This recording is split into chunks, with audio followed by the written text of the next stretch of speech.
wassalawatut thayyibatu lillah. Assalamualaikum ayyuhan nabi wa rahmatullahi wa barakatuh. Assalamu alayna wa ala ibadillahi sholihin. Asyhadu an la ilaha. Siap, gerak. Hormat, gerak. Tegak, gerak.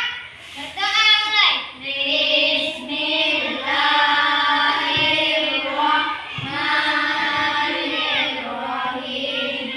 Raditu billahi rabba wa bil islam madinah.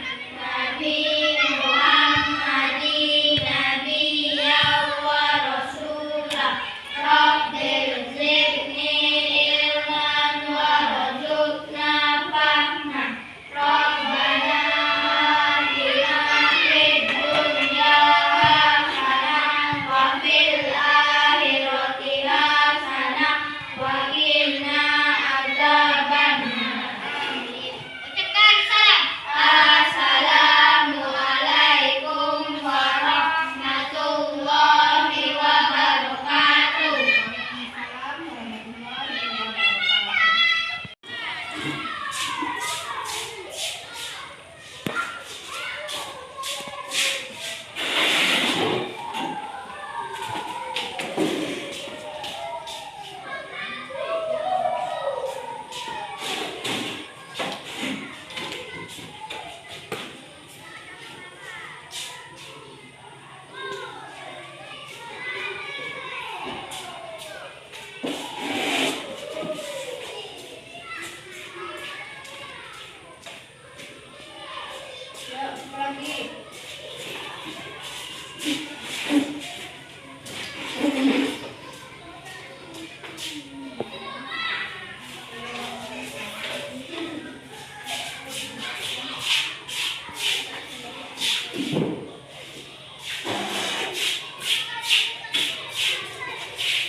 Apakah Nadira meyakini bahwa tindakan yang bertanggung jawab mengerjakan PR adalah suatu perilaku yang baik dan harus diterapkan?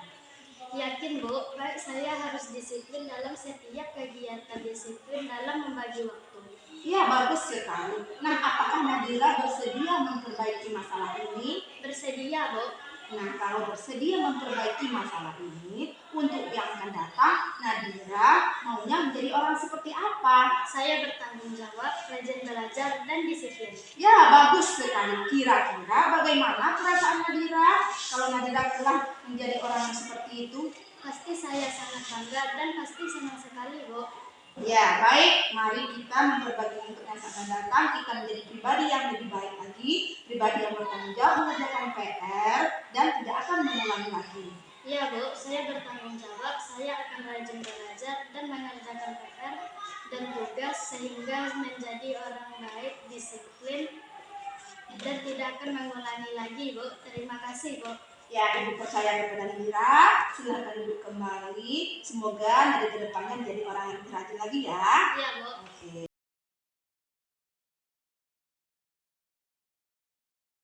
Bismillahirrahmanirrahim.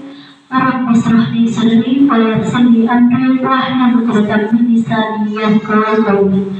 Assalamualaikum warahmatullahi wabarakatuh. Alhamdulillahirabbil alamin. Pada syukur kita ucapkan atas berkat rahmat dan karunia Allah sehingga kita masih diberikan kesehatan dan kesempatan dalam rangka pemaparan materi dari rekan kita guru penggerak angkatan 10. Yang terhormat Bapak Kepala Sekolah UPTD SD Negeri 03 Sialang dan yang terhormat seluruh majelis guru serta tenaga kependidikan UPTD SD Negeri 03 Sialang. Selawat serta salam tanpa pernah kita hadiahkan kepada Nabi besar kita Nabi Muhammad SAW dengan lafaz Allahumma salli ala Sayyidina Muhammad wa ala ali Sayyidina Muhammad.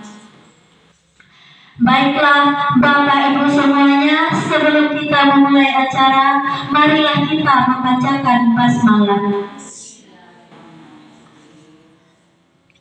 Susunan acara kita pada hari ini, yang pertama pembukaan yang sedang berlangsung, yang kedua pembacaan ayat suci Al-Quran yang akan dibacakan oleh Ibu Darmayeti. Kepada Ibu dipersilahkan.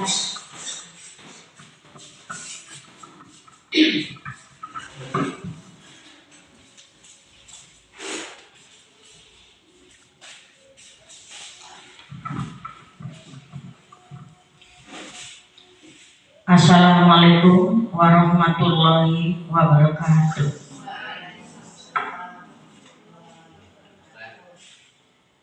A'udzubillahi minasyaitonir rajim. Bismillahirrahmanirrahim.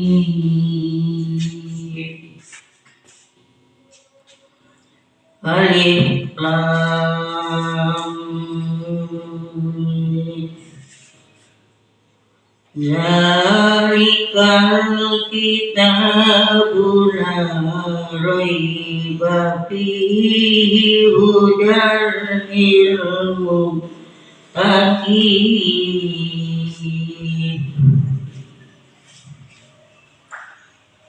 allazina yu'minuna bil ghaibi wa yuqimunas sholata wa mimma razaqnahum yunfiqun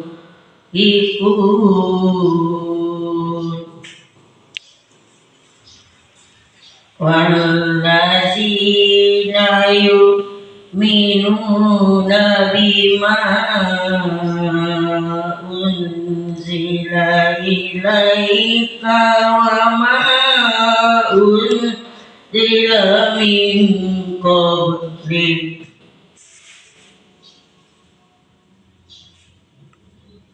wa ma unzila min qablika wa bil akhirati hum yuqinun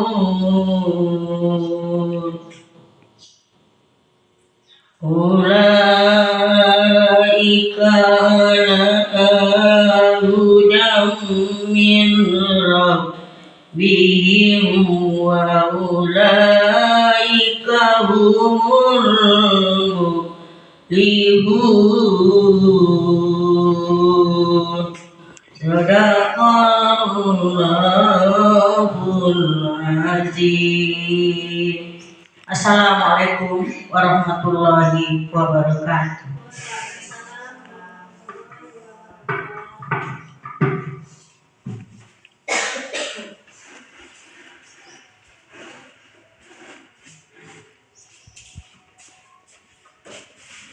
Dengan pembacaan ayat suci Al-Quran tadi, lancarlah acara kita dari awal sampai akhir. Amin, amin, ya Rabbal Alamin. Selanjutnya menyanyikan lagu Indonesia Raya yang dipimpin oleh Ibu Siti Nuraida. Kepada Ibu dipersilahkan. Kepada hadirin dimohon berdiri.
semuanya, bangunlah jiwa yang berlari, Indonesia Raya.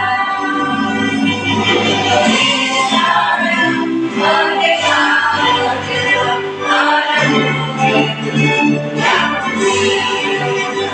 Indonesia Raya, merdeka, merdeka, hiduplah Indonesia Raya. Indonesia Raya, merdeka, merdeka, tanahku negeriku yang suci.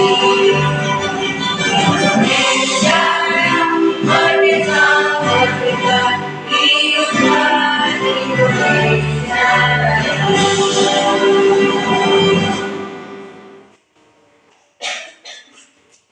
Kepada hadirin dimohon duduk kembali. Selanjutnya pembacaan doa kepada Bapak Ardiman SPDSD dipersilakan.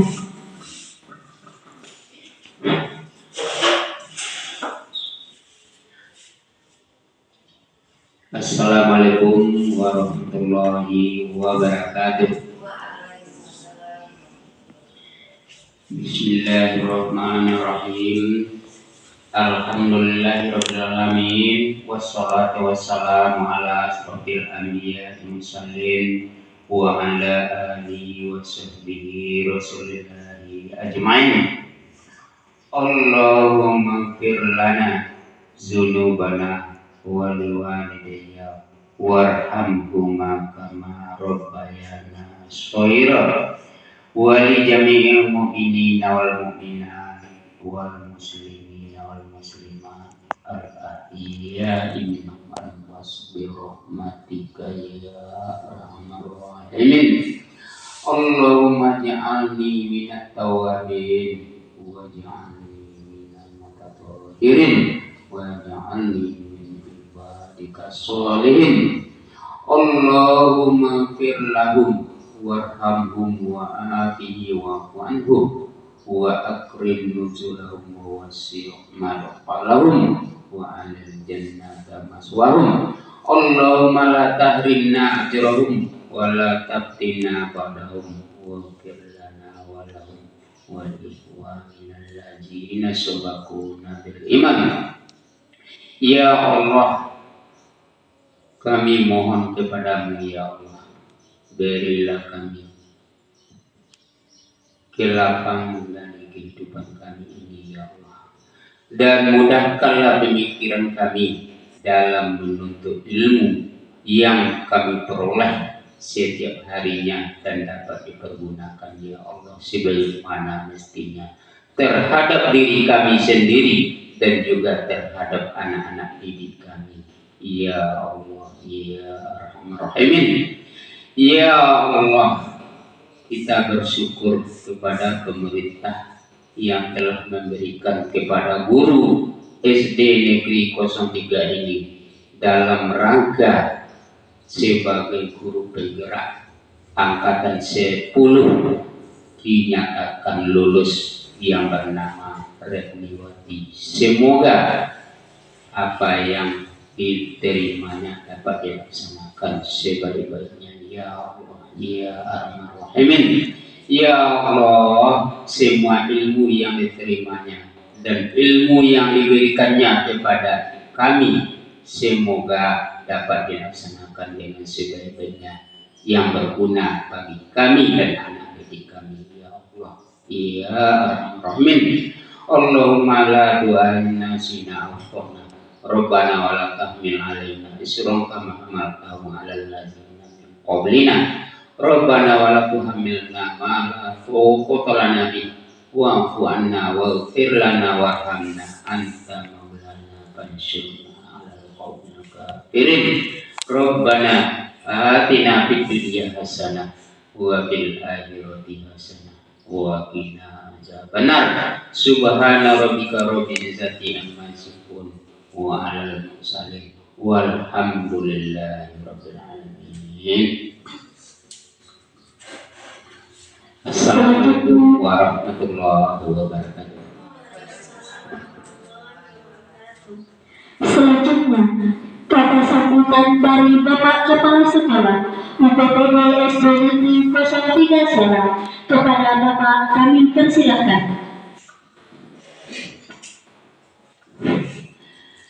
Assalamualaikum warahmatullahi wabarakatuh. Yang kami hormati ibu-ibu majelis guru peserta seminar untuk hari ini yang pertama kali dilaksanakan, dan juga yang kita hormati ya semua anggota yang sempat hadir pada hari ini. Pertama dan utama sekali, mari sama-sama kita mengucapkan puji dan syukur kepada Allah Subhanahu wa Ta'ala yang telah memberikan kesempatan dalam rangka melaksanakan seminar ini yang dilaksanakan di SD Negeri 03 Sialang.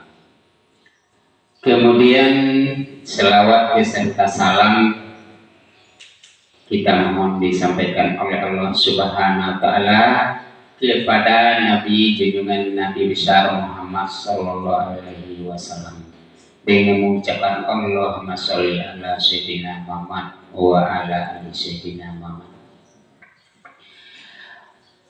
Ibu-ibu anggota seminar yang kami hormati, bahwa pada hari ini kita telah dapat melaksanakan seminar dalam rangka pencapaian dan pengelolaan dari guru penggerak yang lulus pada angkatan 10 kemarin, yaitu Ibu Refni Susanti, di mana dalam mencapai kelulusan ini telah berusaha bersusah payah sehingga sampai dinyatakan lulus.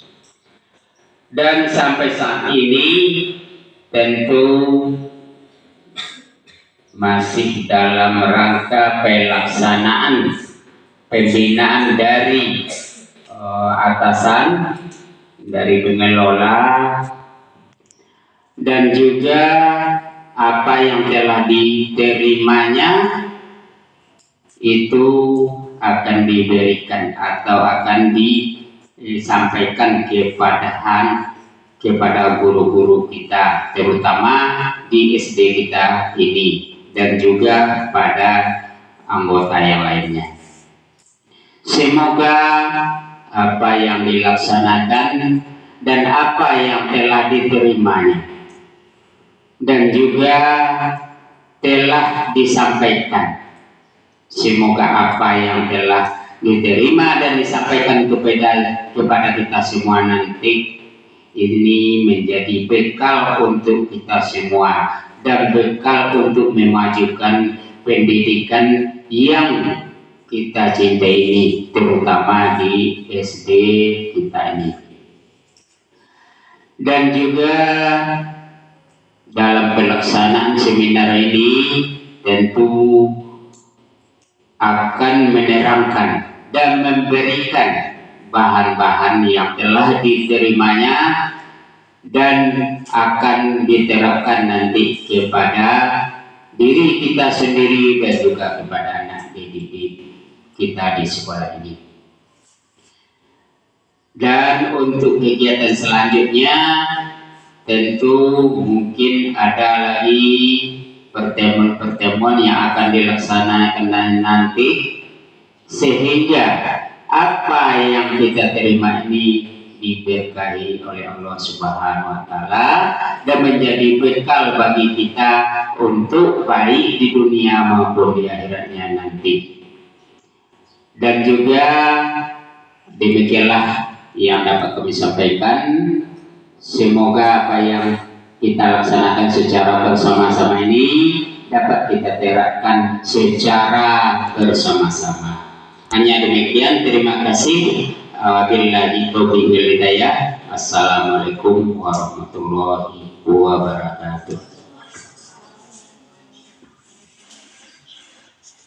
Terima kasih kepada Bapak Kepala Sekolah yang telah memberikan pada sambutan. Selanjutnya penyampaian atau pemaparan materi dari Ibu Reni Susati SPD CGP Angkatan 10 yang akan menyampaikan modul 1.4 budaya positif. Kepada Ibu Reni dipersilakan.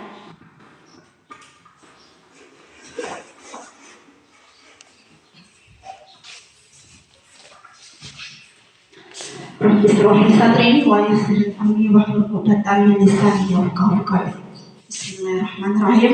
Assalamualaikum warahmatullahi wabarakatuh. Yang terhormat kepada Bapak Kepala Sekolah UPTD SD Negeri 03 Jalang, dan yang terhormat kepada Majelis Guru dan Tenaga Kependidikan UPTD SD Negeri 03 Jalang.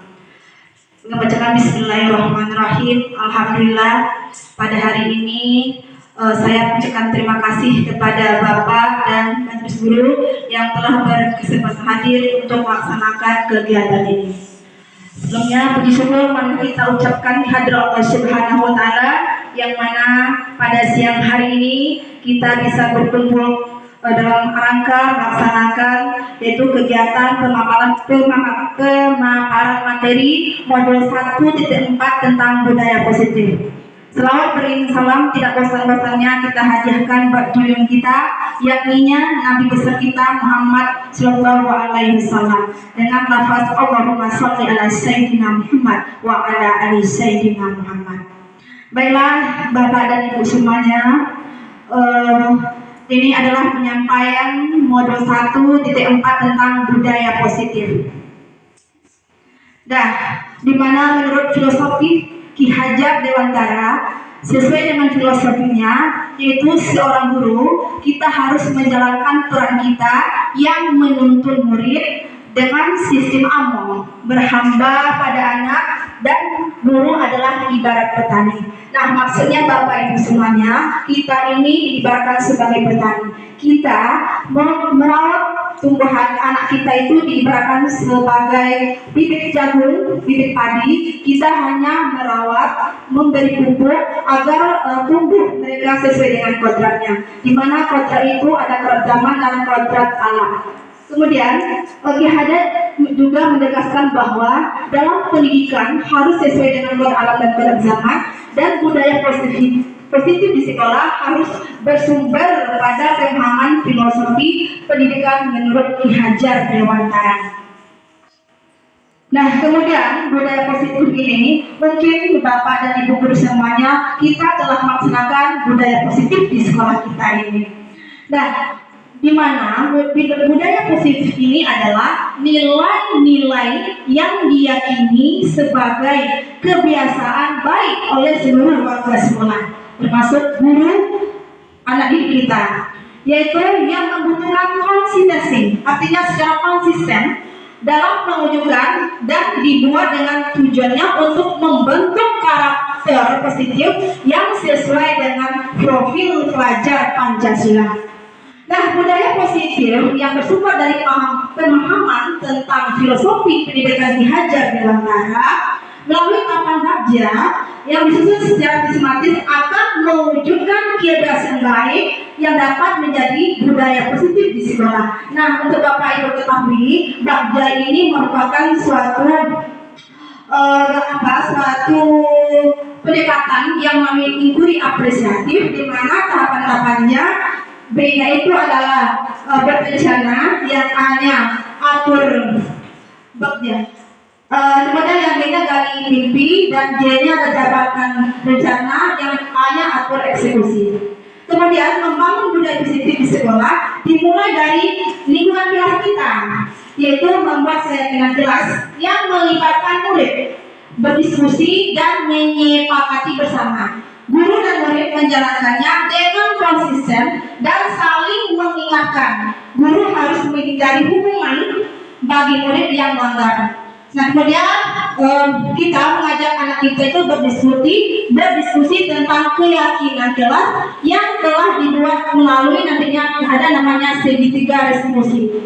Kemudian budaya positif di sekolah dapat ditumbuhkan melalui kegiatan pembiasaan dalam program-program sekolah yang telah kita sepakati bersama.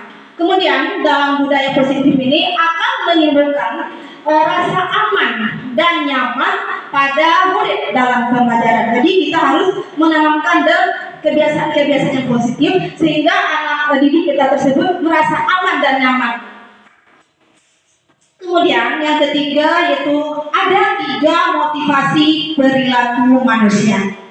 Nah, menurut Diana Grosser menyatakan ada 3 motivasi perilaku manusia itu. Yang pertama, untuk menghindari ketidaknyamanan atau hukuman. Nah, maksudnya di sini biasanya orang yang motivasi perilakunya untuk menghindari hukuman atau ketidaknyamanan, mereka sedang menghindari permasalahan yang mungkin muncul bila mereka tidak melakukan tindakan tersebut.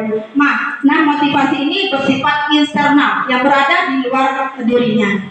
Kemudian yang kedua, untuk mendapatkan imbalan atau penghargaan dari orang lain. Nah, ini biasanya kita temukan ada kan murid-murid kita ini karena untuk melakukan sesuatu itu mereka mengharapkan imbalan atau penghargaan hanya untuk dihargai. Ya, penjelasannya?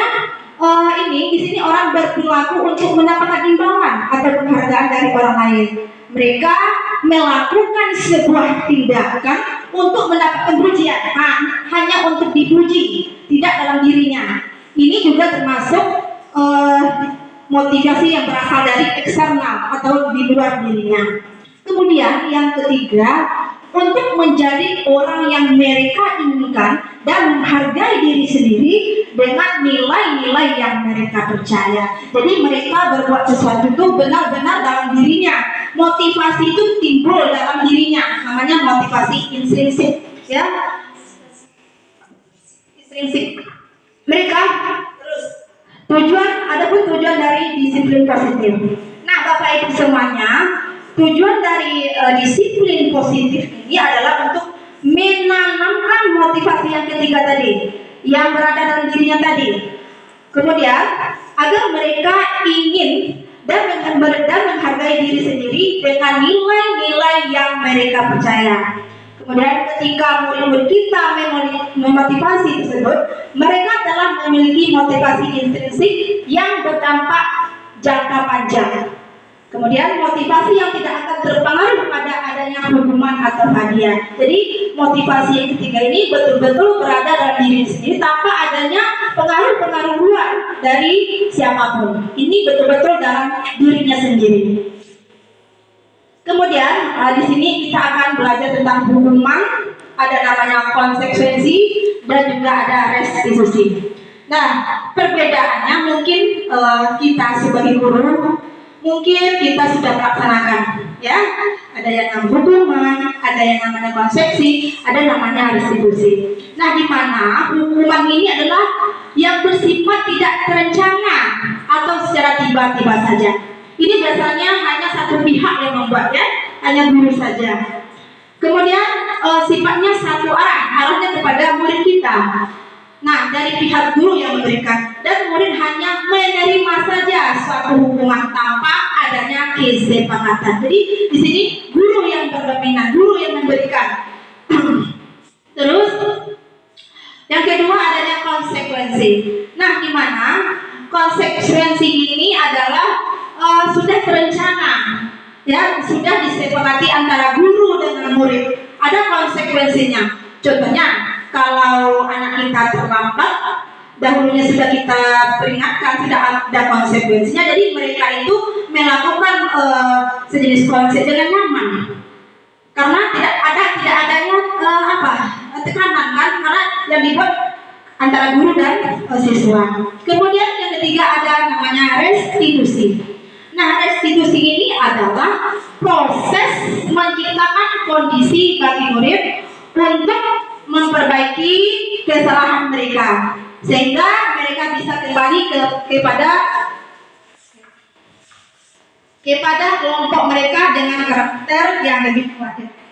Jadi restitusi ini kita memperbaiki kesalahan dari murid kita agar mereka bisa kembali diterima oleh kelompoknya. Nah, kemudian ada namanya keyakinan kelas. Sebenarnya ibu-ibu semuanya mungkin kita hanya mengenal peraturan kelas ya, peraturan kelas. Jadi yang membuat peraturan kelas itu biasanya identik kita dulu kan, yang membuat. Nah, sekarang kita akan merubah pola tersebut. Kita akan merubah dari keyakinan kelas, dari peraturan kelas menjadi keyakinan kelas. Nah, kenapa keyakinan kelas dan kenapa tidak peraturan kelas? Nah, kalau peraturan kelas itu yang dibuat oleh guru saja, tidak ada kerjasama antara murid. Kemudian kalau keyakinan itu timbul dari dalam diri anak murid kita sebut. Ada mereka tergerak untuk melakukan sesuatu itu. Ada keyakinan, ada nilai-nilai kebajikan yang diterapkan. Nah, kemudian dalam membuat keyakinan kelas ini sifatnya lebih abstrak daripada peraturan, ya, yang lebih rinci dan konkret. Yang kemudian keyakinan kelas ini berupa pernyataan yang universal. Yang ketiga, pernyataan keyakinan kelas ini senantiasa dibuat dalam bentuk positif. Kemudian yang keempat, keyakinan kelas hendaknya tidak terlalu banyak, poin-poinnya tidak terlalu banyak, ya. Kemudian sehingga mereka bisa mengingat dan bisa dipahami oleh semua warga kelas. Kemudian keyakinan kelas sebaiknya sesuatu yang dapat diterapkan di lingkungan tersebut. Nah, jadi semua warga kelas hendaknya ikut berkontribusi dalam pembuatan keyakinan kelas lewat kegiatan curah pendapat. Jadi kita membuat keyakinan ini saling berdiskusi kita dengan guru kita. Nilai-nilai apa yang harus kita terapkan, nilai-nilai kebajikan apa yang harus kita terapkan di kelas kita tersebut. Kemudian bersedia meninjau kembali keyakinan kelas dari waktu ke waktu.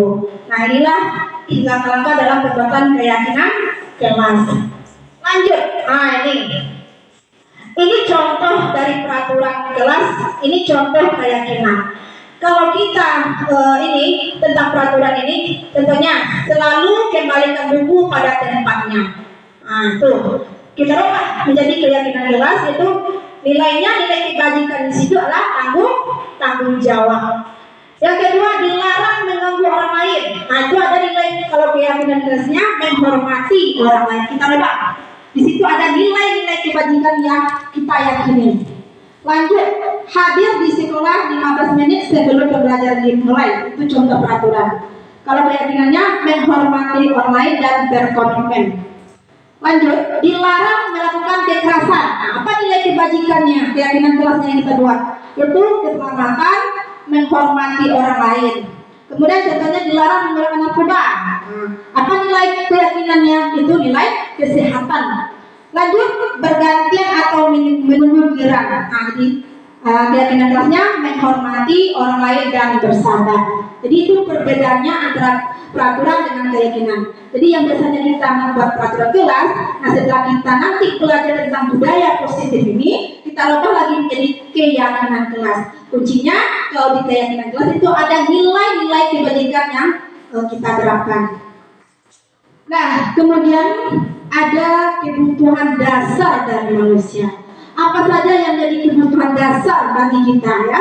Terutama bagi murid kita. Nah, di sini bisa kita lihat setiap tindakan murid itu dilakukan untuk memenuhi kebutuhan dasar mereka. Nah, seandainya kebutuhan dasar mereka tidak terpenuhi, maka disitulah mereka akan melaksanakan atau melakukan sebuah pelanggaran umpamanya.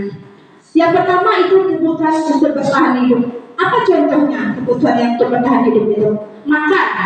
Anak kita di rumah tidak dikasih makan oleh orang tuanya, sehingga setiba di sekolah mereka akan loyo umpamanya kan. Jadi mereka kebutuhan dasarnya tidak terpenuhi dari rumah. Jadi makanya mereka akan membuat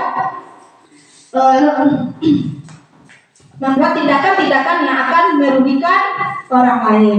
Lanjut, yang kedua adalah kebutuhan dasar cinta dan kasih sayang. Ini contoh konkretnya juga. Anak kita di sekolah, mereka akan umpamanya mereka murung ya, lalu kita dekati dia, kita tanya mereka. Ternyata di rumah sebelum berangkat ke sekolah, orang tuanya itu marah-marah, dan dampaknya ketika di sekolah beliau ini tidak bersemangat. Jadi di rumah mereka tidak mendapatkan kasih sayang. Jadi mereka akan melakukan tindakan-tindakan yang akan berdampak negatif kepada dirinya sendiri. Lanjut, kebebasan, ya, kebebasan dan kesenangan serta kepuasan atau power. Inilah 5 kebutuhan dasar yang harus kita ketahui ya di murid kita. Kemudian ada 5 posisi kontrol. Nah, 5 posisi kontrol ini, yang pertama kita sebagai seorang guru harus mengetahui di posisi mana kita sekarang. Ada 5. Yang pertama sebagai penghukumkah kita, yang kedua sebagai merasa bersalahkah, atau sebagai teman, atau sebagai pemantau, dan sebagai manajer. Nah, sekarang coba kita bayangkan kita sudah menjadi seorang guru, di posisi manakah kita berada sekarang? Yang telah berlalu yang kita lakukan. Yang pertama itu sebagai penghukum. Nah, seorang penghukum itu bisa menggunakan hukuman fisik dan hukuman verbalnya. Nah, guru-guru ini yang melakukan posisi hukum, mereka akan berkata, patuhi aturan saya, atau awas.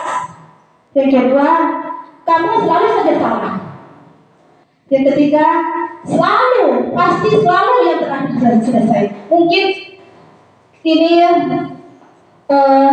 bisa yang pernah kita lakukan ya sebagai penghukum. Nah, sebagai penghukum ini nadanya itu suara tinggi, ya, bahasa tubuh mata melotot dan jari-jari menunjuk. Nah, itu ciri-ciri guru sebagai penghukum.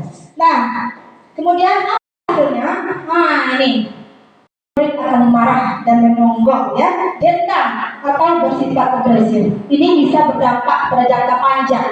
Mereka akan dendam, jangan-jangan nanti setelah sekolah karena kesalnya mereka akan bisa membocorkan ban motor kita. Jadi itu ciri guru seorang penghukum. Lanjut, yang kedua itu membuat merasa bersalah. Nah, pada posisi ini biasanya guru akan bersuara lemah lembut, pembuat rasa masalah akan menggunakan keheningan yang membuat orang lain merasa tidak nyaman, bersalah atau rendah diri. Nah, nih kata-katanya, pertama contohnya ya, ibu sangat kecewa sekali dengan kamu. Yang kedua, gimana coba kalau orang tua kamu tahu kamu berbuat begini? Nah, kemudian kalau kita berada di posisi berbuat bersalah, nadanya itu memelas atau halus, sedih, bahasa tubuh. Nah, kita dampingi anak, merapat pada anak ya, itu bahasa. Nah, ini contoh lagi. Adi, kamu ini bagaimana ya? Kamu sudah berjanji dengan ibu tidak akan terlambat lagi. Kamu kenapa ya? Senang sekali mengecewakan ibu. Ibu benar-benar kecewa sekali. Jadi nadanya itu rendah. Apa hasilnya kalau kita posisi kita sebagai perempuan bersalah? Murid ini akan merasa bersalah, ya. Murid akan merasa jadi orang yang gagal dan tidak sanggup membanggakan orang lain. Tapi dampaknya ibu-ibu ini sangat luar biasa. Anak itu akan mengalami ada namanya tekanan perasaan. Ya, John dia kan. Nah, itu. Kemudian posisi sebagai teman. Nah, ini posisi sebagai teman. Nah, ini tidak akan menyakiti murid. Nah, namun akan tetap berupaya untuk mengontrol murid. Nah, posisi teman ini pada guru bisa negatif atau positif. Jadi kita memposisikan diri kita sebagai teman, ada dampak negatifnya, ada dampak positifnya. Nah, contohnya ya, kalau guru sebagai teman, ayo bantulah demi bapak ya. Ya, sudah kali ini tidak apa-apa, nanti ibu bantu bereskan. Kemudian posisi dalam posisi teman ini suaranya bagaimana? Ramah akrab dan bercanda, bahasa tubuhnya berangkat pada murid dan senyum-senyum jenaka. Jadi memang di posisi zaman ini ada dilemanya, ya Bu ya. Ada dari segi positifnya, ada dari segi negatif. Kalau dari segi positifnya, memang kita dekat dengan murid. Tapi kalau secara negatifnya, murid-murid kita akan saling ketergantungan kepada kita. Mereka akan tidak mau berbuat. Contoh kecil saja, merujuk pensil. Kalau seandainya kita betulkan, mereka tidak akan berbuat. Lanjut, sebagai pemantau. Nah, kalau sebagai pemantau berarti mengawasi ya. Nah, pada saat kita mengawasi, kita bertanggung jawab atas perilaku orang-orang yang kita awasi. Nah, posisi pemantau berdasarkan pada peraturan dan konsekuensi. Pertanyaan yang diajukan secara pantau misalnya, peraturannya apa? Apa yang telah kamu lakukan? Terus sanksi atau konsekuensinya apa? Apabila anak bersalah, itu kita tanya, apa konsekuensi yang kita lakukan kemarin? Kemudian seorang pemantau sangat mengandalkan perhitungan atau mencatat ini. Ada konsekuensinya kan? Nah, seorang mencatat data yang digunakan sebagai bukti atau perilaku seorang. Nah, nadanya bagaimana kalau kita sebagai posisi pemantau? Suaranya datar, bahasa tubuhnya yang formal. Tuh. Kemudian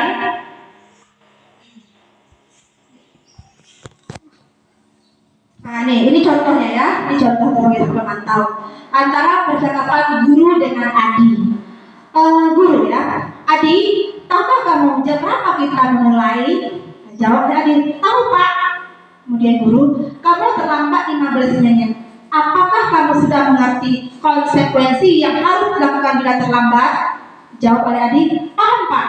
Saya harus tinggal kelas pada jam istirahat nanti dan mengerjakan tugas ketertinggalan saya.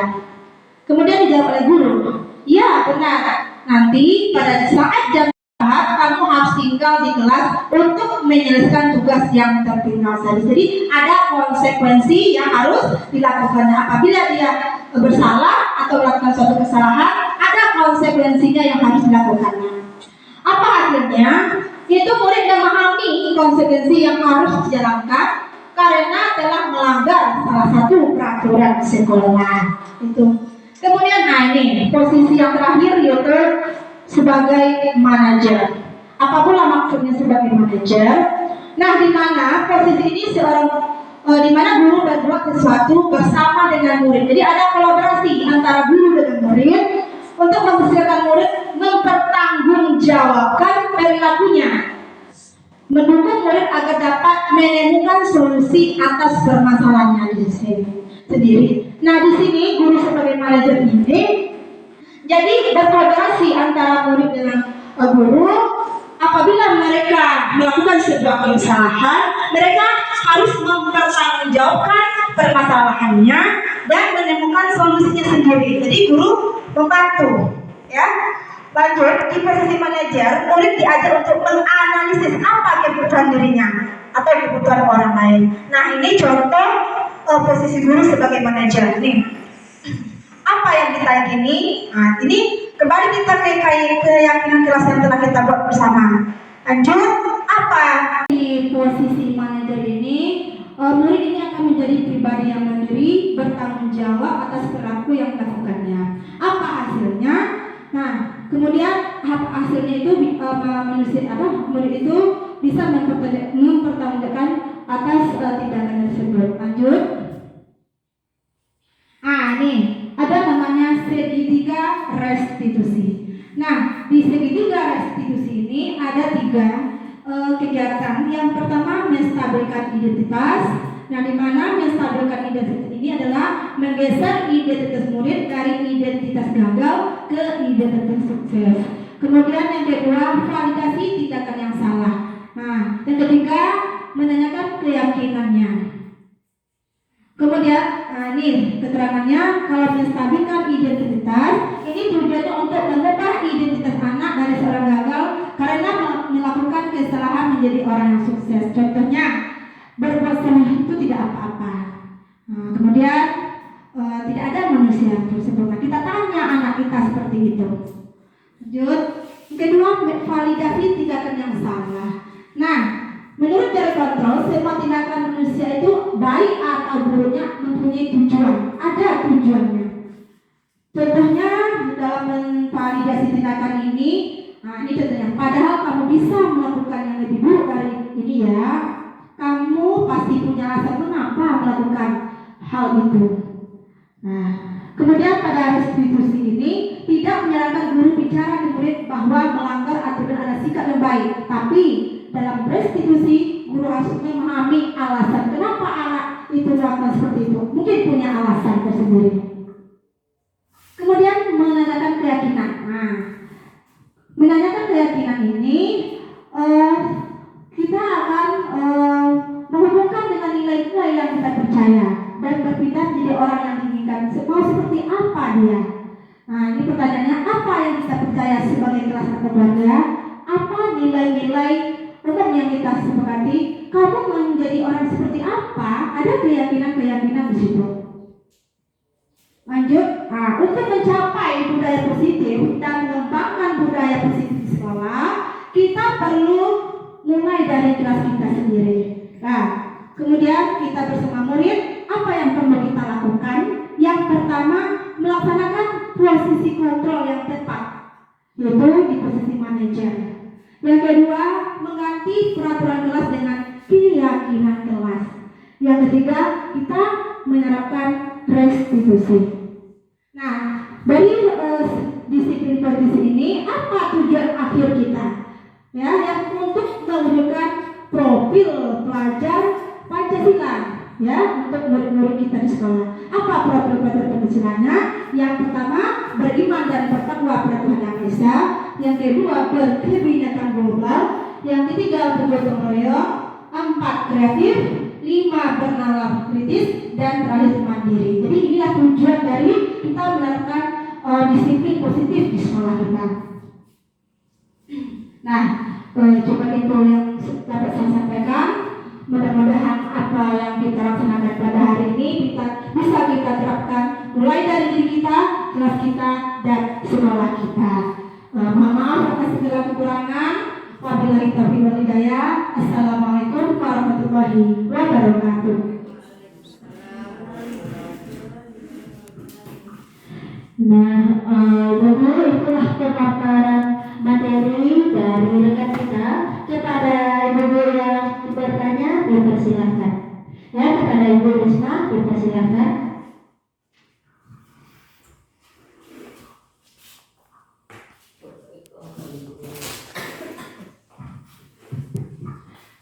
Terima kasih atas kesempatannya. Di sini berdasarkan yang sudah Ibu paparkan tadi mengenai tentang 5 posisi kontrol. Nah, yang ingin kami tanyakan, kira-kira posisi mana yang baik dan bagus untuk kita terapkan dalam kehidupan kita sehari-hari. Semoga anak-anak kita itu bisa menjadi anak-anak harapan bangsa. Terima kasih. Ya, kepada Ibu Rani Susanti, dipersilahkan untuk menjawab pertanyaan dari Ibu Risma. Oke, terima kasih atas pertanyaan yang diberikan oleh Bu Risma. Nah, sesuai dengan telah kita pelajari tadi, ada 5 posisi kontrol. Nah, menurut yang itu, yang mana? Sebagai apa kita? Sebagai manajer. Ya, sebagai manajer kita membantu murid kita itu untuk menemukan apa solusi dari permasalahan tersebut agar mereka bertanggung jawab atas apa yang telah beliau lakukan. Jadi bagaimana Ibu jadi di posisi manajer yang paling baik. Nah, semoga kita bisa menerapkan ini ya. Oke. Ya, itu ya Ibu Risma, jawaban dari pemateri kita. Bagaimana Ibu Risma? Ya, mungkin ada lagi pertanyaan dari ibu yang lain? Cukup? Oke, jika tidak ada yang mau bertanya, semoga apa yang disampaikan oleh Ibu Rani Susanti tadi bisa kita implementasikan di sekolah kita ini. Dan apa yang Ibu Rani Susanti sampaikan tadi